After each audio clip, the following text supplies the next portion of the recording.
अकोट तालुक्यातील पनज मंडळ परिसरात झालेल्या वादळी वाऱ्यांसह अवकाळी पावसाने केळी उत्पादक शेतकऱ्यांवर मोठे संकट ओढवले आहे. काढणीसाठी तयार असलेल्या केळींच्या बागा अक्षरशः भुईसपाट झाल्याने शेतकऱ्यांचे कोट्यवधी रुपयांचे नुकसान झाले.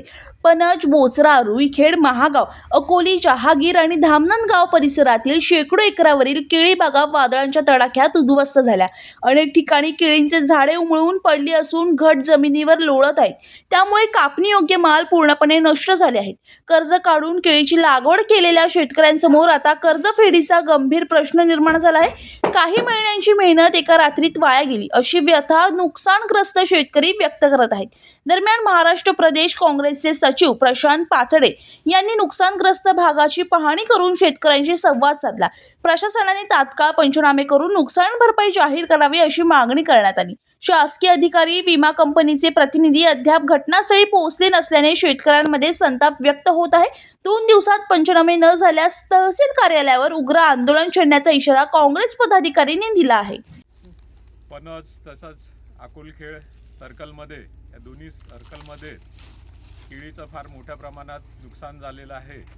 यावर्षी आपण पाहतोय खूप मोठ्या प्रमाणात तापमान वाढल्यामुळे केळीचं नुकसान झालेलं होतं. तसेच आता वादळी वारे जे आले होते त्याच्यामुळे सध्या आपण ज्या शेतात उभे आहोत तिथे पाहता की खूप मोठ्या प्रमाणात केळीचं नुकसान झालेलं आहे. पूर्ण केळीचे जे झाडं आहेत ते जमीनदोस्त झालेले आहेत.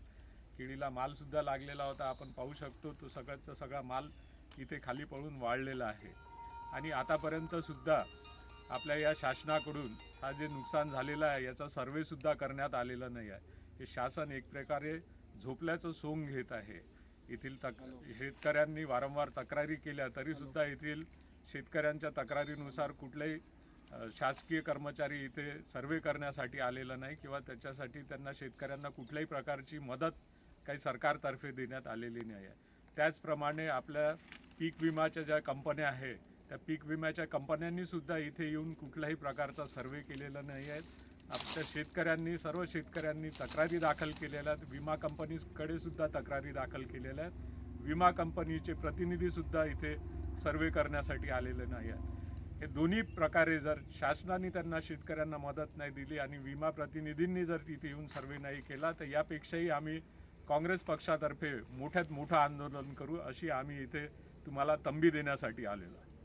दीपक गवई, जनशक्ती, अकोला.